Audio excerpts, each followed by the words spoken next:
And a very warm welcome to Borders Rugby TV.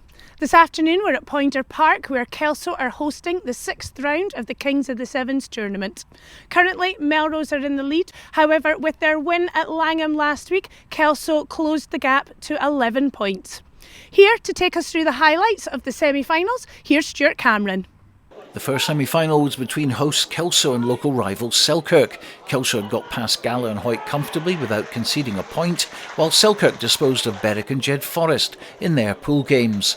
And it was Dwayne Patterson who put the home team in front with an early try and conversion. It looked like Blake Cullen was going to hit back immediately with the try for Selkirk, but instead of pinning his ears back and going for the line, decided to cut back and give the pass to Oliver McClymont, but Adam Hall played a blinder in defence to keep Selkirk out. Kelso took full advantage of that and went up the other end of the pitch. Dwayne Patterson was on hand to run in his second try and extend the Kelso lead. Patterson's work didn't stop there. He went up the other touchline to go in for a hat-trick, and it looked as if Kelso were cruising into the final. Callum Anderson sniped in to get the first try conceded by the hosts all afternoon, but Archie Barber restored the Kelso lead soon after, and with pace to burn, was never going to be caught. A couple of late tries from Selkirk made things interesting in the last couple of minutes, Callum Anderson sprinting in for this one and then putting in a deft chip for Blake Cullen to run onto, but it was too little too late and Kelso were through to their own final. In the other semi-final it was Melrose against Edinburgh Accies, and after a lightning quick start to the tie, Accies' Max Wallace intercepted a pass from Rolly Brett intended for Hamish Weir, and with Melrose on the back foot it was a run-in of fully 80 metres unopposed to take the lead. Doug Crawford was on form all afternoon and responded with a try, fending off the challenge of Gavin Welsh. It gave Hamish Weir a tricky touchline conversion attempt, but he made light work of it and, to make the kick even more impressive, dropped it onto the crossbar and over it went. Paddy Ritchie was next to score in this ding-dong battle between two of the best sides on the circuit. But again Melrose responded, with Crawford again involved. Vincent Hart did his best to stop him, but the touchdown was good, and you got the feeling that Melrose were going to go on and put this tie to bed. They were looking very confident with ball in hand, and when Scott Clark shimmied in for a try of his own, sending former Greenyards player Robbie Chalmers the wrong way, the score went to 21-14. Melrose only had to keep the ball and play out the clock, and when the call came from the touchline that time was up, Connor Spence booted the ball out of touch. But the referee said there was still time to play, and Accies had a lifeline to try and send the tie into extra time. But Hart's throw went straight to Paddy Anderson at the back, and Melrose were off the hook. The ball went quickly across the field, this time no thoughts about kicking the ball out. They were going to drive home their advantage and finish off with another score. Corey Goldsborough looked to have done enough to get on the score sheet himself, but he was stopped short of the line. Kieran Clark, though, was on hand. He finished the job, giving Melrose safe passage to the final and a crack at making it 3 Kelso Sevens titles in a row. So after 2 exciting semi-finals, it's a repeat of last year's final with Melrose taking on hosts Kelso. It's been 17 years since Kelso lifted their own title, and of course Melrose will be going for the hat-trick. Now let's hand over to our commentators Robin Purdie and Neil Hinnigan. It's the home team Kelso who've been in fine fettle this afternoon against Melrose, who had a relatively easy pool but a very tough semi-final that they came through against a decent Edinburgh Accies team, and it's been kicked off by Kelso, and Dwayne Patterson stuck that in there, and it's been collected well by Hamish Weir. Kelso attacking the hospitality tent end, and it's Melrose in possession. It's Kieran Clark, that's good footwork by Clark, and it's the first half break of the final, but it's been knocked on. There was a Kelso hand in there. Frankie Robson, I think, got a big paw in, and that's been knocked forward, and I think Kelso will be pretty pleased with how this final started, Neil. Yeah, good hustle there. Well taken kick-off by Hamish Weir. He's the master in this circuit at the moment, but Frankie just hustled his man there and forced a knock on from Melrose. See what Kelso can do with the first possession. Dwayne Patterson to feed, and we've seen him go for the base a few times this afternoon, but he's fed it to Herdman, to Robbie Tweedy, and Robbie Tweedy's going to go on the outside, and the door's closed by Clark and Goldsborough.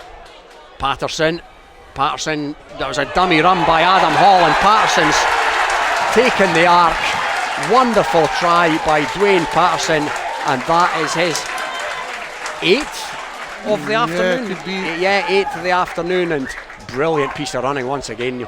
Yeah, just, he kept the ball long enough there to commit to the Melrose defence, and he's got his confidence up today. You can see he's on it, and he just spied the gap and he backed himself. And yeah, good pace there to get him. He's gotten in under the post, which will give him a good chance of knocking the extra 2 over. And yeah, as we said just a moment ago, it's been a good start from Kelso, and they've taken advantage of it.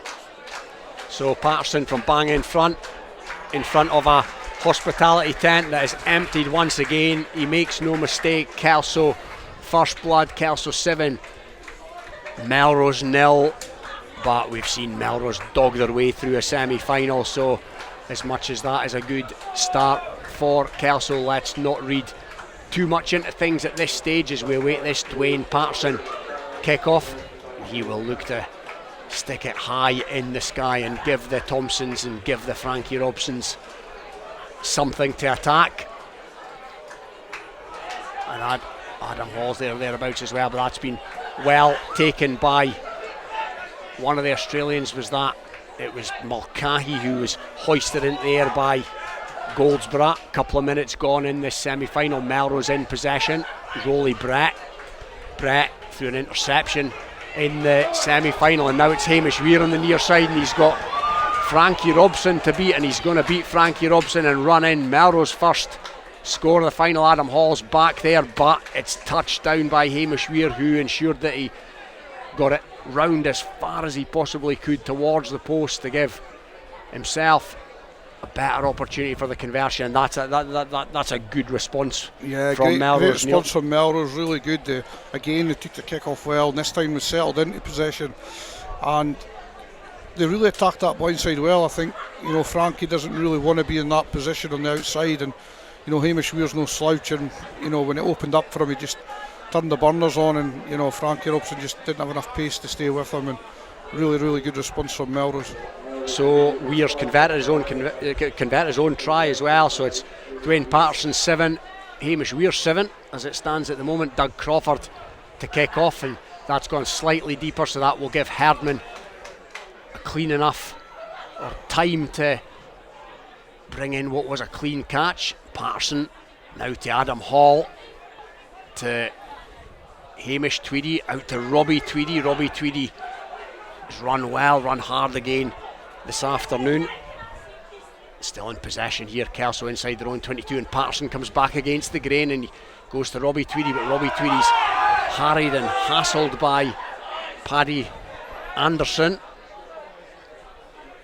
They made a mess of that, Melrose. Yeah, maybe a little bit unlucky there from the referee. Yeah. I think they did, because the guy was on the floor and didn't know how Kelso to get away, but they sometimes do go the other way as well, so Kelso choosing to go to touch. No, it looked like he was going to. You and I fooled Neil. Dwayne Patterson thought he was going to go down the touchline, but instead Herdman tries to go around Crawford before Melrose have got that back, and that's good defensive work. And now it's Hamish Weir, the try scorer, to Doug Crawford, and there's a little space open up for Crawford. He's scragged by Patterson, and that was a knock on in there by knock on, not much of a knock on by Hamish Weir, but it was picked up by the referee nonetheless. So Kelso scrum deep inside their own half, just outside their own 22, and it's back with Hamish Tweedy. Hamish Tweedy has seen a bit of space. It's a good tackle on Tweedy, and again Melrose players are in there, but Adam Hall plays scrum off, and now it's Dwayne Patterson, and Dwayne Patterson's got Frankie Robson coming at 100 miles an hour, and again Hall plays scrum off to Herdman, to Robbie Tweedy this time, and Robbie Tweedy beats the first man, beats the second man, and his ball's bounced up for Tweedy, and he's offloaded to Herdman, and Herdman's trying to escape the defence, and he's got the pace, Herdman, and under the sticks he goes. You don't need me to tell you, the crowd will tell you how happy they are. And again, under the posts as well, Neil, conversions could be key. Yeah, Robbie Tweedy, he just seemed to take his eye off the ball, and it bubbled, but he regathered, and excellent support play from Herdman, and it wasn't easy to finish, because I think it was Goldsborough, was it? He's no slouch, and he was on top of him, but Herdman is a bit quicker than most people think. I've seen him number of years now. He's a deceptively quick guy, and he seemed to float in there under the sticks, but you can see him breathing heavy now after that, yeah. but no wonder.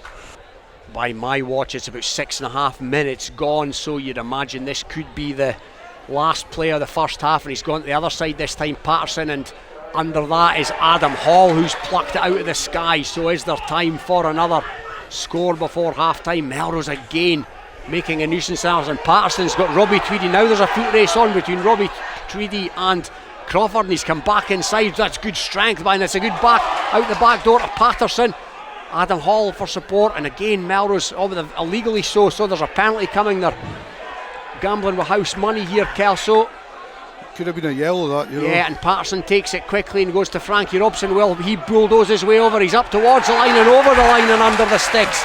Frankie Robson, and he hoofs the ball high into the sky for good measure. And all of a sudden, Neil, as we approach half time, there's a bit of daylight. Yeah, I mean, a great time for Kelso to score. You know, you're really thinking at 14-7, could they prevent Melrose from scoring and getting to the half 14-7 up? And great take from the kick-off from Arnold. They have changed the kick-off up. The last two kick-offs, it's a sign of a maturing team from Kelso. The two kick-offs they've had so far, Hamish Weir and the other fellas, taking it, as clean as a whistle. So they changed it up, went down the middle. Hall takes it, worked well. Turnover in possession, and the ends with Frankie Robson crashing it at the post. And that's a big 7 points, I would say. Huge 7 points, and it is 7 points because Dwayne Patterson has banged over the conversion. So it's a 14-point ball game at half time. Here, final of the Kelso Sevens 2025. Kelso 21, Melrose 7, and what a time for Frankie Robson to bring up his first score of the afternoon.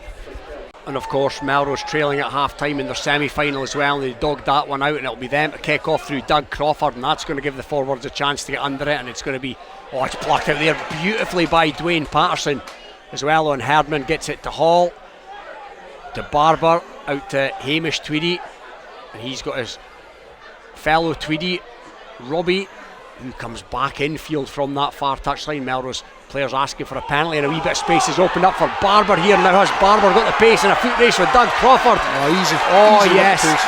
And Doug Crawford is no slouch, but under the sticks once again for what you'd assume would be a 7-pointer goes Archie Barber. There's been others this afternoon that have scored more tries than Barber. He's went about his work, as I said in the semi-final, Neil, but that was a cometh hour, cometh a man job, and that was out and out gas. He's only played one tie in 3 weeks due to injury, and then played for Scotland under 19s. Big discussion on Thursday night around how they use him. The momentum from last week was one without him. They decided to just keep him on ice until we got to the semi-finals and then get him in there. He's fresh. He's got another one of them in him because he's not done a lot today. Robbie Tweedy and Herdman, they've probably done a lot of the running. Dwayne Patterson, he's fresh, and that worked a dream for Kelso there, bringing him on at half time. Yeah, it certainly did. Astute tactical stuff from the Kelso management team, and that's another great kick-off by Dwayne Patterson. He has been imperious this afternoon, but he's been equally well plucked out the sky by a Melrose player. So Melrose now, they need something, and they need it quick, and Goldsborough's found a wee bit of space here, but he's beautifully tackled by Adam Hall, who's been unsung for Kelso here this afternoon. Doug Crawford dancing around the halfway line. Hamish Tweedy, that's it was a bit high, definitely. Yeah, not the first time this afternoon, but nothing more than that. And Mulcahy now tries to hit it up. Doug Crawford, he's been the star man for Melrose this afternoon. Now it's over to Hamish Weir on that far side, and he dances in from the touchline, and Adam Hall again's over it, and there's again Kelso are providing the hassle and the hustle and the harrying this time, but penalty's been awarded to Melrose, and Goldsborough goes quickly. Scott Clark's on, as is Connor Spence, and here goes Connor Spence, and Hamish Tweedy's in there with a big shot, tries to wrestle the ball as well, but it's going to come back on the Melrose side, and it's Clark to Goldsborough, so Goldsborough cuts back, and he's held onto there, and it goes to Scott Clark, and Scott Clark's over for a try, and he's going to try and convert this quickly as well, Clark, and over it goes. So 7 points back for Melrose. Kelso 28, Melrose 14, and all of a sudden, Neil, there's a game on. Yeah, it's back on, I would say. If Melrose get another quick one, it's it's going to go to the wire. Kelso just need to keep calm and try and get possession back. If they can get a hold of the ball for a little while, a minute or so, that would go a long way to seeing this out. But yeah, not the greatest kick-off from Melrose. No, not the greatest at all, and it's flung back from Patterson to Andy Tate to Barber.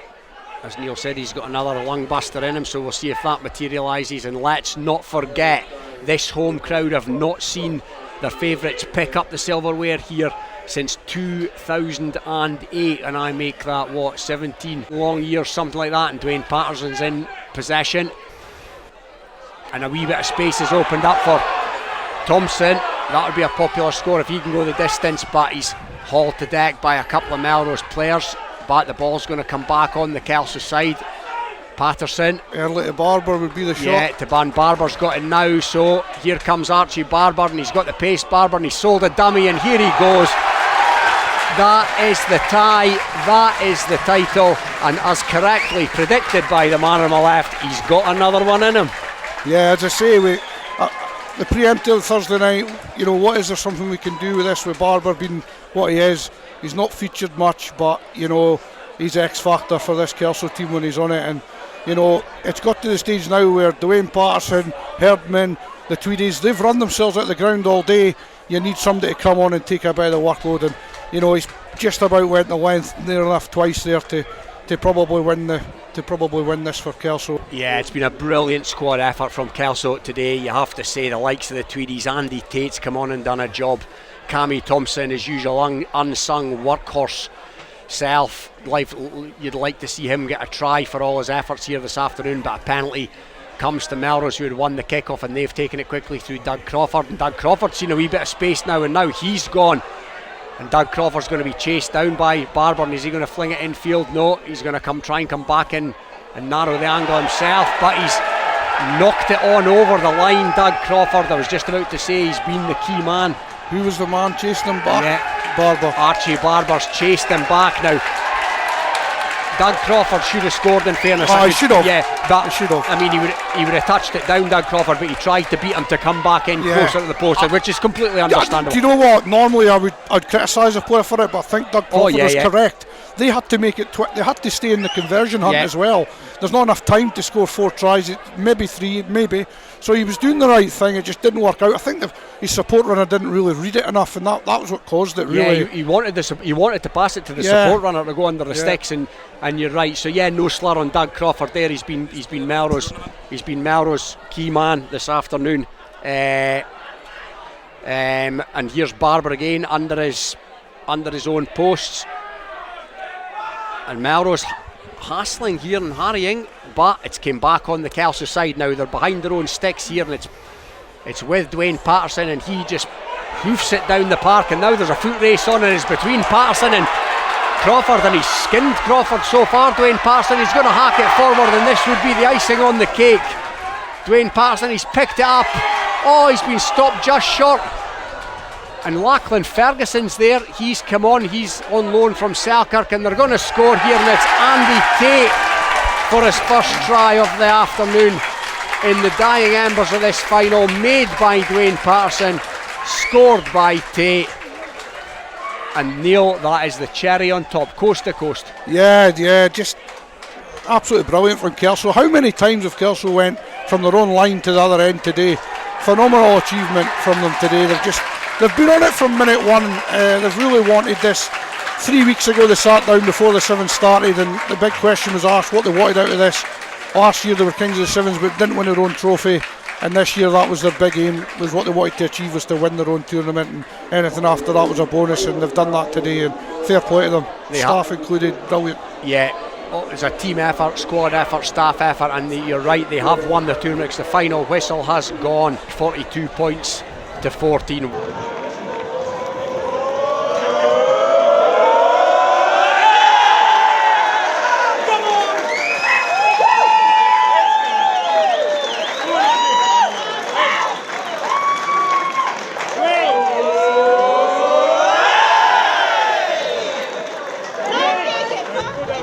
A great win for Kelso, and that's 2 in a row, and of course it means that they get to take their own trophy back to the club rooms. It also means that there's now only 8 points between them and Melrose in the lead up to the Earlston Sevens tomorrow. We hope you can join us then, but for now, cheerio.